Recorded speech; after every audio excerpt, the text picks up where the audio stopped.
Colour கண்ணாடி cricket voice மீடியாவை அடுத்து vlogabala சப்ஸ்கிரைப் பண்ணுங்க. நீங்கள் சினிமா துறையில் இருக்கக்கூடிய சம்மந்தமே இல்லாமல் சகோதரர் அட்லியை போன்றவர்களை, அதாவது கட் காப்பி பேஸ்ட் பண்ணக்கூடியது யாருடைய வேலை? இன்றைக்கி இருக்கக்கூடிய அமைச்சர்கள் இன்றைக்கி அம்மா உணவகங்களில் போய் உணவு அருந்துறதை உங்களால் பார்க்க முடியுதா? சட்டமன்ற உறுப்பினர்கள் போய் சாப்பிட்றத பார்க்க முடியுதா?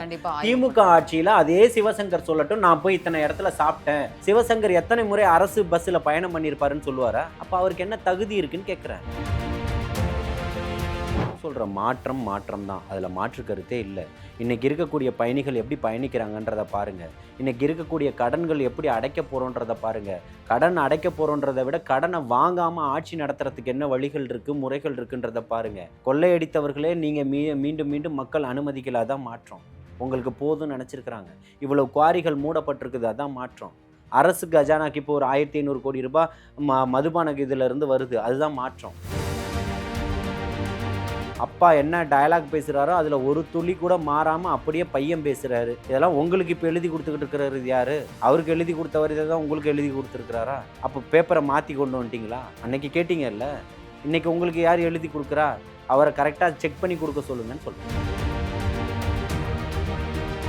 எங்கள் அண்ணன் ஆட்சியில் பாலியல் வன்கொடுமைகள் அதிகமாக இருக்குது, சாராய மரணங்கள் அதிகமாக இருக்குது, கஞ்சா போதைகள் அதிகமாக இருக்குதுன்னு எந்த மேடையில் உட்காந்துட்டு சொன்னாங்க? அந்த மேடையில் உட்காந்துட்டு தான் சொல்கிறாங்க. இப்போ நான் கருத்தில் எடுத்துக்கிட்டு அவங்களுக்கு பதில் கொடுக்கணும்னா உதயநிதிக்கு மறைமுகமான ஒரு கண்டனத்தை பதிவு செஞ்சுருக்காங்க.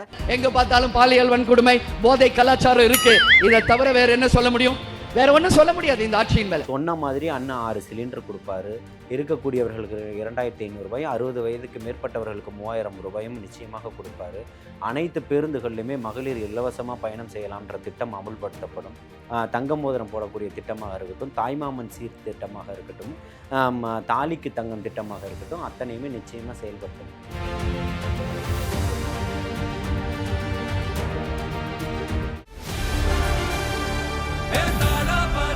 மக்களுக்கு நல்லது பண்றதுக்கு அரசியலுக்கு வாங்கடா, கொலை பண்றதுக்கு அரசியலுக்கு. கலர் கண்ணாடி நேயர்களுக்கு வணக்கம். இன்று நம்மளோடு இணைந்திருப்பவர் தாவேகாவிலிருந்து ஜலீல் அவர்கள். வணக்கம் சார். வாழ்த்துக்கள் சார். சட்டப்பேரவை தொடங்கியிருக்க முந்தானியத்து அதில் வந்து முதல்ல என்ன பாடப்படும், என்ன தமிழ் தாய் வாழ்த்தா இல்லை தேசிய கீதமா அப்படிங்கிற ஒரு விஷயம். ஏன்னா இதுக்கு முன்னாடி ஆளுநர் பதவியேற்பு இருக்கும்போது வந்தே மாதரம் தான் பாடப்படணும் அப்படின்ற மாதிரி விஷயங்கள் இருந்துச்சு. ஏதாவது ஒரு பதவியேற்பு விழாவோ இல்லை ஆளுநர் பங்கேற்கும் போது தமிழ் தாய் வாழ்த்து பாடப்படுமா அப்படிங்கிற ஒரு கேள்வி இருந்துச்சு. அதே மாதிரி தமிழ் தாய் வாழ்த்து தான் பாடப்பட்டது. ஆனால் திமுக சைட்லேருந்து என்ன சொல்கிறாங்கன்னா, தமிழ் தாய் வாழ்த்து முதல்ல பாடப்படும், கடைசியில் தான் தேசிய கீதம் பாடணும். ஏன் வந்து தமிழ் தாய் வாழ்த்துக்கு அடுத்து ஒரு தடவை தேசிய கீதம், திருப்பியும் கடைசியில் தேசிய கீதம் அப்படிங்கிற மாதிரி விஷயம், ஒரு மரபையே மாற்றுறாங்க தாவேக அரசு அப்படிங்கிற மாதிரி ஒரு கேள்வியை முன்வைக்கிறாங்க சார் அவங்க. இல்லை, தேசிய கீதம் பாடக்கூடாதுன்னு சொல்கிறாங்களான்றது தான் இங்கே பெரிய சர்ச்சையாக இருக்குது. தமிழ் தாய் வாழ்த்தை வந்து அதுக்கு முக்கியத்துவம் கொடுக்கணுன்றதுனால நிகழ்வினுடைய அடிப்படையில் தமிழ் தாய் வாழ்த்து பாடியாச்சு. அந்த ஏற்கனவே நடந்த இதில் வந்து அது ஆளுநர் மாளிகையினுடைய நிகழ்வு. அதில் வந்து வந்தே மாதரம் பாடல் வந்ததுன்றதை வந்து அது வந்து தவிர்க்க முடியாத நிகழ்வு. அது வந்து கவர்னர் மாளிகையினுடைய அலுவலாக தான் அது பார்க்க முடியும். அது அவங்களுடைய ஸ்ட்ரக்சரில் ஏற்படுத்திய நிகழ்வுக்கு தமிழக அரசு பொறுப்பேற்க முடியாது. தமிழக அரசு பொறுப்பேற்பதற்கு முன்னாடி அது நடந்த நிகழ்வுகள். தமிழக அரசினுடைய பொறுப்பேற்புக்கு, தமிழக வெற்றி கழகத்தினுடைய அரசு பொறுப்பேற்றதுக்கு பிறகு அந்த மாதிரி ஒரு நிகழ்வு நடந்திருக்கான்றதான். இவங்க தன் மீது இருக்கக்கூடிய தவறுகளை ஏதாவது ஒரு பாயிண்ட் அவுட் பண்ணி மறைக்கணும், அந்த விஷயத்தை மடைமாற்றம் பண்ணணும், டைவர்ட் பண்ணணும் அப்படின்றதுக்காக இங்கே ஏதோ ஒரு சின்ன குழப்பங்களை ஏற்படுத்திக்கிட்டு அதை வந்து ஒரு பெரிய சர்ச்சையாக உருவாக்கி அதையெல்லாம் கொண்டு வந்துக்கிட்டு இருக்காங்க. நான் என்ன சொல்கிறேன்னா, என்னுடைய அருமை நண்பர் பள்ளி கல்வித்துறையினுடைய அமைச்சர் ராஜ்மோகன் வெளிப்படையாக ஒரு ஸ்டேட்மெண்ட்டை கொடுத்துருக்கிறாரு. இதுக்கு பதில் சொல்வதற்கு திமுகலேருந்து இன்னைக்கு எத்தனை பேர் ஜெயிச்சிருக்கீங்க? முன்னாள் கல்வித்துறையினுடைய அமைச்சராக இருக்கிறாரு அன்பில் மகேஷ், அதுக்கு உதயநிதியோ யாரோ ஒருத்தர் இல்லை முன்னாள் முதல்வரோ வெளிப்படையாக அவர் கொடுத்த ஸ்டேட்மெண்ட்டுக்கு மறுப்பறிக்கை இது வரைக்கும் கொடுக்க சொல்லுங்களேன் பார்ப்போம். ஓப்பனாக கொடுத்துருக்கிறாரா இல்லையா? நம்ம ஸ்கூல் நடத்தக்கூடிய ஓனர்கள் வந்து முதலாளிகள் வந்து அதுக்கு உரிமையாளர்கள் வந்து அதுக்கு பதில் சொல்லியிருக்காங்க இல்லையா? நாங்கள் எத்தனை மாதம் அலையணும், இடைத்தரகர்கள் மூலியமா ம், ம். அணுகணும், 30, 50 எத்தனை லட்சம் லட்சங்கள் கொடுத்துருக்கோம். செலவு பண்ணணும் அப்படின்றதுக்கெல்லாம் கொடுத்துருக்கிறாரு. இதுக்கெல்லாம் வாங்கலேன், பதில் பேசுங்களேன்னு சொல்கிறேன். இன்னைக்கு அம்மா உணவகங்கள் வந்து எப்படி செயல்பட்டுக்கிட்டு இருக்குன்றது, ஏதோ ஒரு இடத்துல அம்மா உணவகங்களுக்கு வந்து போர்டு எடுத்துட்டு எல்லாம் சரி பண்ணக்கூடிய விஷயத்த விஷுவலை எடுத்து எடிட் பண்ணி ஏதோ அம்மா உணவகத்தை ஏதோ அடித்து உடைக்கிற மாதிரியும் அதை பண்ணுற மாதிரி எல்லாமே காட்டினாங்க. அங்கே போய் விசாரிச்சேன்னா அந்த மாதிரி எந்த சம்பவமே நடக்கலை. ஏழைகளுக்கு உணவளிக்கணுன்றது தான் நோக்கம். ஆனால் அதை எப்படி மடைமாற்றம் பண்ணுறதுன்றது தான் இவங்களுடைய இந்த கான்செப்டை ஏன் நான் சொல்கிறேன்னா, இந்த விஷயத்தை மடைமாற்றம் பண்ணுவதற்காக செய்யக்கூடிய செயல்கள் தானே தவிர்த்து, இங்கே வந்து தமிழ்த்தாய் வாழ்த்துக்கு தான் முக்கியத்துவன்றத இது வந்து மேகதாதுவில் இப்போ என்ன மாதிரி ஒரு நிலைப்பாடுன்றத முதல்வர் வந்து ரொம்ப தெளிவான ஒரு அறிக்கையில் கொடுத்துருக்கிறாரு.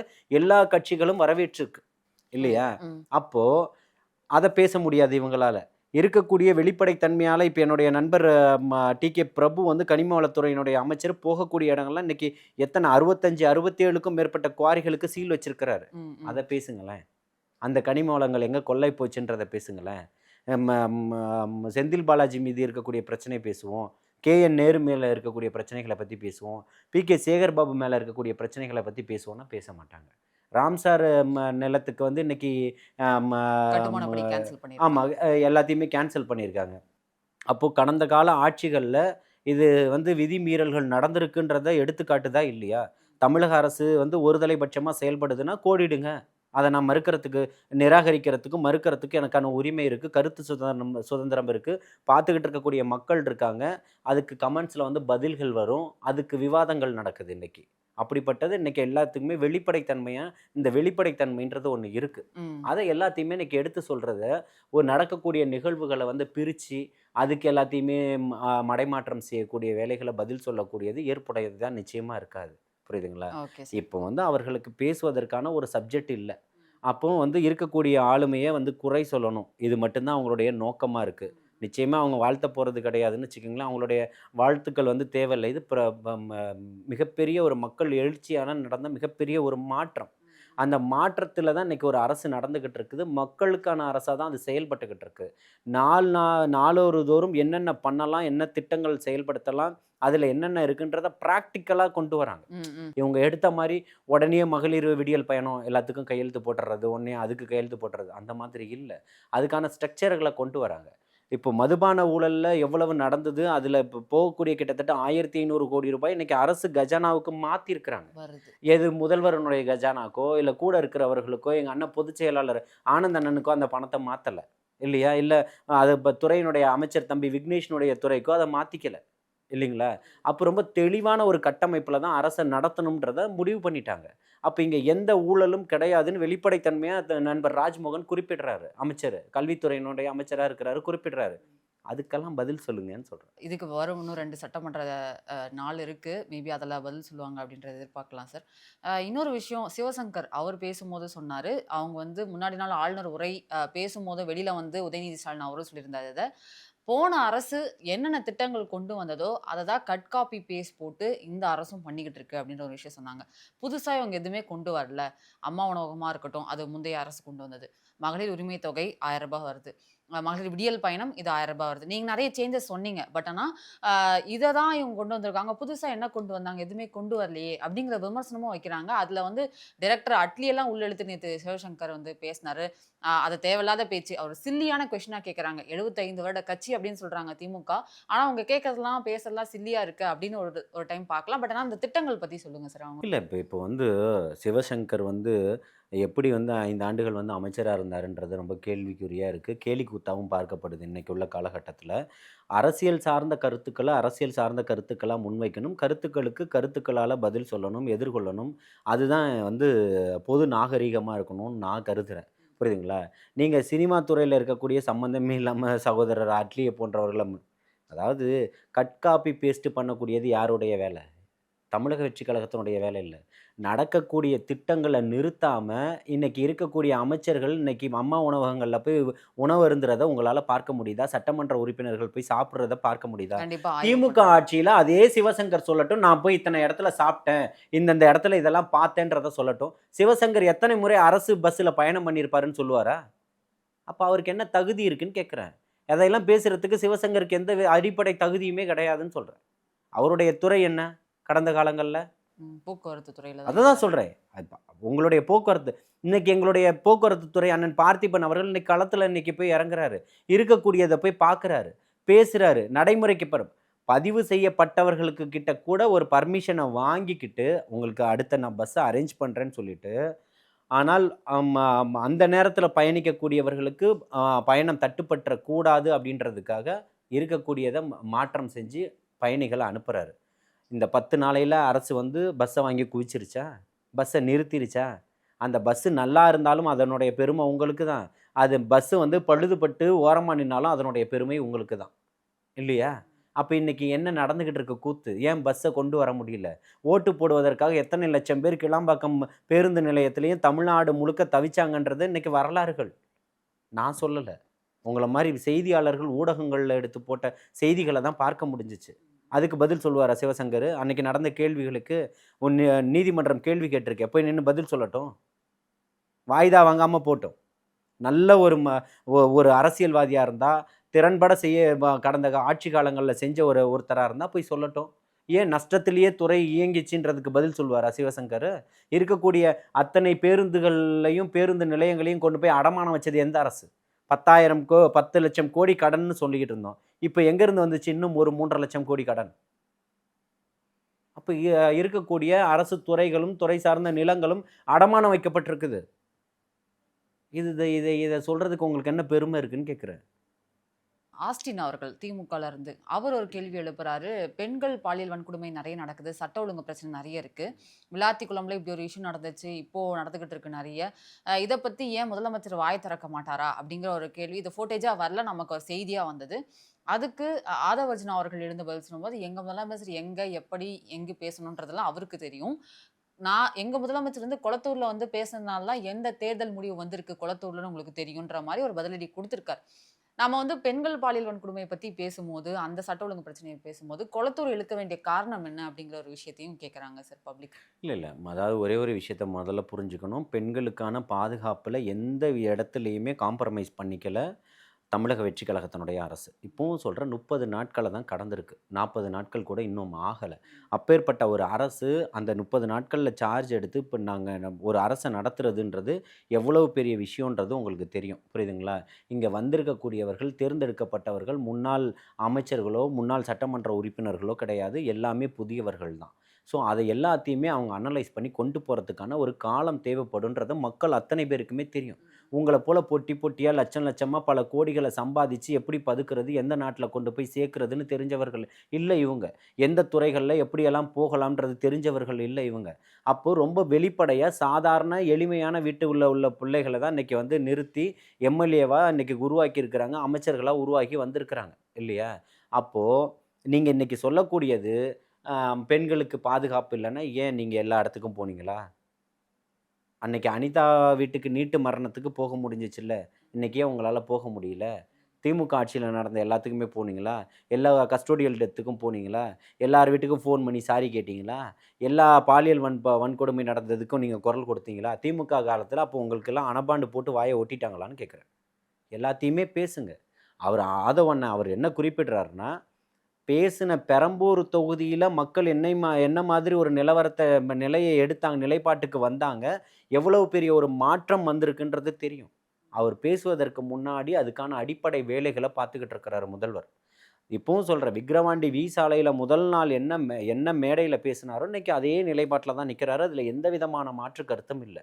அதன்படி தான் கொண்டு போய்கிட்டு இருக்கிறாரு. நீங்கள் 41 பேரை கொன்னுட்டாருன்னு சொன்னீங்க, அவர் வாய் திறந்து பேசினாரா?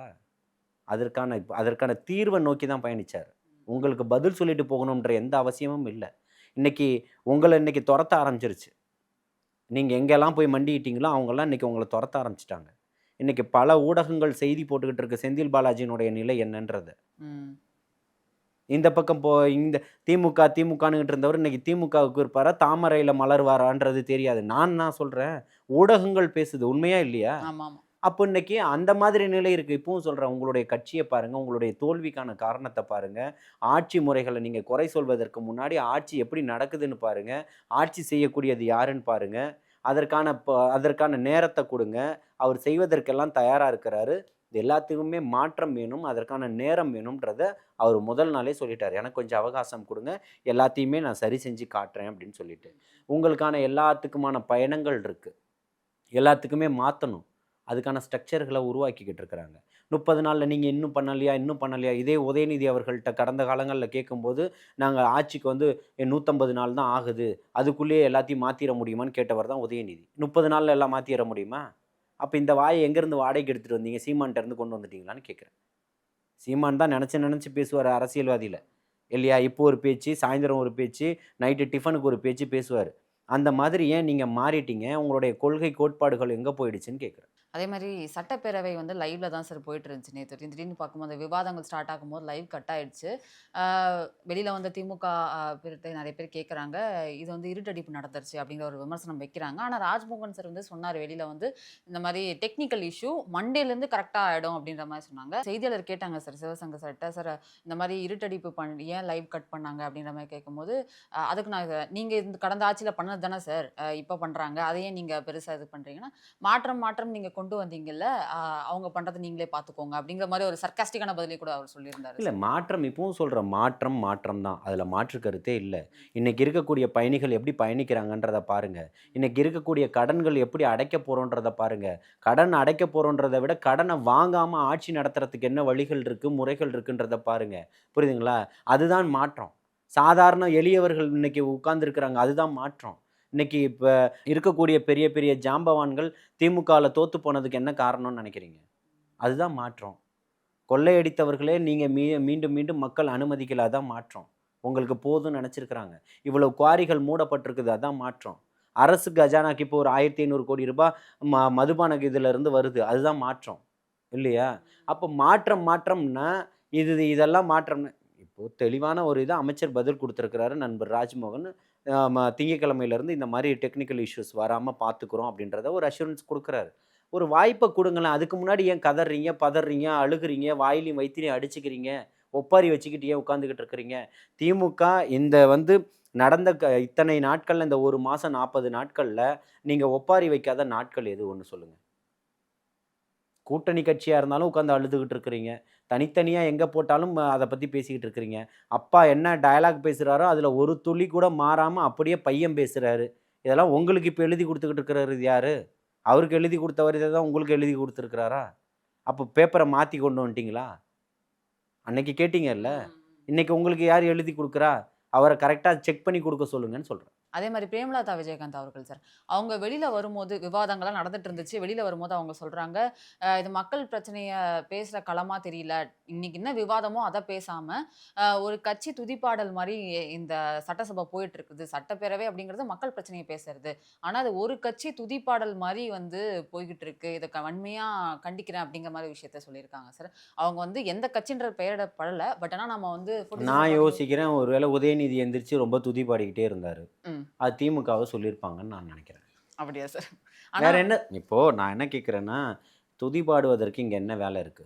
அவங்க அந்த கட்சி கூட்டணியில் தான் சார் இருக்காங்க. அதனால அவங்கள பத்தி அவங்க எல்லாம் அந்த கட்சி மேடையில் உட்காந்துக்கிட்டு தான் சொன்னார், எங்கள் அண்ணன் ஆட்சியில் பாலியல் கொடுமைகள் அதிகமாக இருக்குது, சாராய மரணங்கள் அதிகமாக இருக்குது, கஞ்சா போதைகள் அதிகமாக இருக்குதுன்னு எந்த மேடையில் உட்காந்துட்டு சொன்னாங்க? அந்த மேடையில் உட்காந்துட்டு தான் சொல்கிறாங்க. அப்போ அதை இப்போ நான் கருத்தில் எடுத்துக்கிட்டு அவங்களுக்கு பதில் கொடுக்கணுன்னா உதயநிதிக்கு மறைமுகமான ஒரு கண்டனத்தை பதிவு செஞ்சுருக்காங்க. இன்னும் வெளிப்படையாக சொல்லணும்னா திமுகவுக்கு ஒரு அவங்கள்ட்ட இருக்கக்கூடிய கருத்துக்களை வெளிப்படுத்தியிருக்கிறாங்க. துரந்தரா செயல்பட்டாங்க, அப்படியே எடுத்துக்கலாம். சரி சார். அதே மாதிரி அதிமுகவில் விஜயபாஸ்கர் அவர்கள் வந்து ராஜினாமா பண்ண உடனே 4 சீட்டர் சோபா வந்து 5 சீட்டர் சோபாவா வந்து அப்டேட் ஆயிடுச்சு அப்படிங்கிற மாதிரி ட்விட்டை வந்து அவர் போட்டிருக்காங்க சார். உதயநிதி அவர் போட்டிருந்தாரு.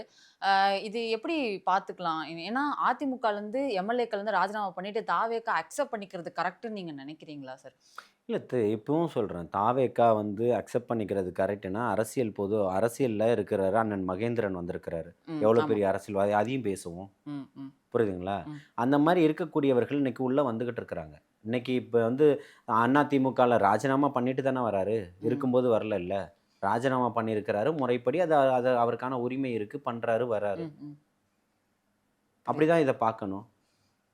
இன்னைக்கு வந்து அவர் செந்தில் பாலாஜி என்ன கோட்பாட்டோட அண்ணா திமுகவுக்கு வந்தார்? பி.கே. சேகர்பாபு எப்படி வந்தார்? ஏவா வேலு எப்படி வந்தார்? ம், ம். இப்போ அதே சிவசங்கர் எப்படி வந்தார்? ராஜகண்ணப்பன் எப்படி வந்தார்?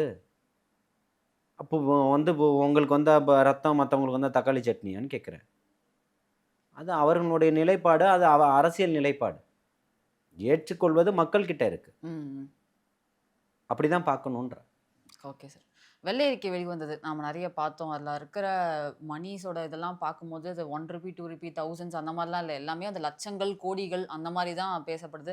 நாம் ஒருத்தர் மேலேயே வந்து இப்ப என் மேல அப்டின்னா ₹1,28,953 என் மேல கடன் இருக்கு அப்படிங்கிற மாரி விஷயம் வருது.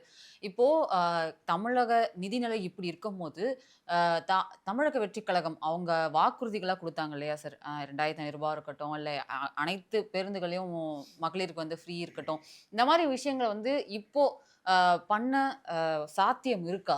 ஏன்னா ரொம்ப மோசமா இருக்கு நிதிநிலை அதாவது அப்படின்ற மாரி சொல்றாங்க. நிதி நிலைமை இப்படி இருக்குன்றது எல்லாமே தெரிஞ்சுக்கிட்டு, இதுக்கு இன்னும் என்னலாம் பண்ணலான்றத தெரிஞ்சுக்கிட்டு, அது எந்த மாதிரி நிதியில இருந்து பண்ண போறோன்றதையும் உங்களுக்கு ஏற்கனவே சொல்லியிருக்கிறார். ம், ம். ஸ்டாலின் சாருக்குன்னு ஒரு அக்கவுண்ட் இருக்கு. ஆமா. அந்த ஸ்டாலின் அக்கவுண்ட் சார் டாக்ஸ் அப்படின்னு சொல்லியிருந்தார். அந்த அக்கவுண்ட் நிறுத்தப்படும் அப்படின்னு இருக்கிறாரு. அதுக்கு முதல் முறையா ரூ. 1,500 கோடி மதுபானத்திலிருந்து கொண்டு வந்திருக்கிறாருன்றதையும் நீங்க பார்க்கப்படும். இன்னைக்கு குவாரிகள் மூலியமா எப்படி நிறுத்தியிருக்கிறாங்கன்றத பார்க்கப்படும். இந்த மாரி எல்லாமே மாறும். சொன்ன மாதிரி அண்ணா 6 சிலிண்டர் குடுப்பாரு. இருக்கக்கூடியவர்களுக்கு ரூ. 2,500 60 வயதுக்கு மேற்பட்டவர்களுக்கு ரூ. 3,000 நிச்சயமாக குடுப்பாரு. அனைத்து பேருந்துகள்லயுமே மகளிர் இலவசமா பயணம் செய்யலாம்ன்ற திட்டம் அமுல்படுத்தப்படும். இளைஞர்களுக்கு வேலைவாய்ப்பு அதிகரிக்கப்படும். இருக்கக்கூடிய அத்தனை என்னெல்லாம் பிறந்த குழந்தைகளுக்கு தங்க மோதிரம் போடக்கூடிய திட்டமாக இருக்கட்டும், தாய்மாமன் சீர் திட்டமாக இருக்கட்டும், தாலிக்கு தங்கம் திட்டமாக இருக்கட்டும், அத்தனையுமே நிச்சயமா செயல்படுத்த முடியும். தாமு அன்பரசன் மாரி வாடகைக்கு வாய கொண்டு வந்துட்டு ஒரு வருஷத்துக்கு 7,00,000 கல்யாணம் நடக்குதாம். ஓகே. கேட்கும்போது தலையெல்லாம் சுத்திச்சுன்னு ம், ம், வச்சுக்கோங்களேன். ம். 7,00,000 கல்யாணம் நடக்குதாம். 7,00,000 கல்யாணம் நடக்கலாம். அதுக்கான ஒரு கோட்பாடுகள் இருக்கு. ம், யாருக்கு விதிகள் இருக்கு. யாருக்கு என்ன, எவ்வளவு அப்படின்றது எல்லாமே. ம். அந்த வரம்புக்கு உட்பட்டு இருக்கக்கூடியவர்களுக்கு தான். 7,00,000 கல்யாணம் நடந்திருக்குன்னா, பெரிய பெரிய பணக்காரர்கள் வீட்ல நடக்கக்கூடிய கல்யாணத்துக்கும், 1 பவுன் தாலி குடுப்பாருன்றது அர்த்தமா? இல்ல. யார் அதுக்கெல்லாம் எலிஜிபிளா இருக்கிறாங்களோ, அவங்களுக்கெல்லாம் குடுக்க இப்படி தான் வந்ததெல்லாம் பேசிட்டு போகக்கூடிய வாடகை வாய்களா இன்னைக்கு திமுக மாறி இருக்கு. அதுக்கு காரணம் சீமான்ட்ட ட்ரெய்னிங் எடுத்துக்கிட்டு இருக்காங்க இன்னைக்கு இவங்க அப்படி எல்லாரும். ஐயுஎம்எல் வந்து இன்னைக்கு ஒரு அதிகாரப்பூர்வ அறிவிப்பு இந்த மாதிரி திமுக கூட்டணியிலிருந்து நாங்கள் விலகி இருக்கோம் அப்படின்ற மாதிரி. இது அவங்க வந்து ஐயுஎம்எல்லேருந்து ஒரு அமைச்சர் வந்துட்டாரு அப்படின்னாலே வந்து தாவேகாவோட கூட்டணி அப்படின்ற ஒரு மனநிலையில் தான் நாம முன்னாடி இருந்தோம். ஆனால் திரும்ப வந்து கொஞ்ச நாளைக்கு முன்னாடி ஒரு தனியார் பெட்டியில் சொல்லியிருந்தாரு, நாங்கள் வந்து அமைச்சரில் இடம் பெற்றுட்டோம் அப்படிங்கிறதுனால நாங்கள் தாவேகா கூட கூட்டணி அமைச்சிட்டோம்னு உங்களால் எப்படி சொல்ல முடியும்? எங்களால் எப்போனாலும் அமைச்சரவையிலேருந்து வெளியில் வர முடியுமே அப்படிங்கிற மாதிரி விஷயம் சொல்றாரு. நாங்க நினைச்சா வந்துரலாம். அத கூட்டணி நீங்க எப்படி சொல்றீங்க? அப்படின்ற மாரி ஒரு கேள்விய முன்வைக்கிறாரு சார். அது கேள்வி பதில் அவர்ட்ட தான் நீங்க கேட்கணும். அப்ப இப்ப நீங்க வந்து இப்ப என்ன மாரி புரிஞ்சுக்கிட்டீங்கன்றது உங்களுக்கு இப்ப நீங்க ஆமா. எனக்கு விளக்கம் குடுத்தீங்க. ம், ம். இந்த மாரி தான் எல்லாருமே புரிஞ்சுகிட்டு இருக்கிறாங்க. அவர் அண்ணன் வேற ஒரு மனநிலையில இருக்கிறாரா அப்படின்றதுக்கு வந்து இன்னைக்கு அவரு விளக்கம் குடுத்திருக்கிறாரு. அதற்கான பதில நிச்சயமா அண்ணன் தான் குடுக்கணும்னு சொல்றேன். Okay sir. எங்களுக்கு தேவையான தகவல் பகிர்ந்ததுக்கு ரொம்ப நன்றி சார். Thank you.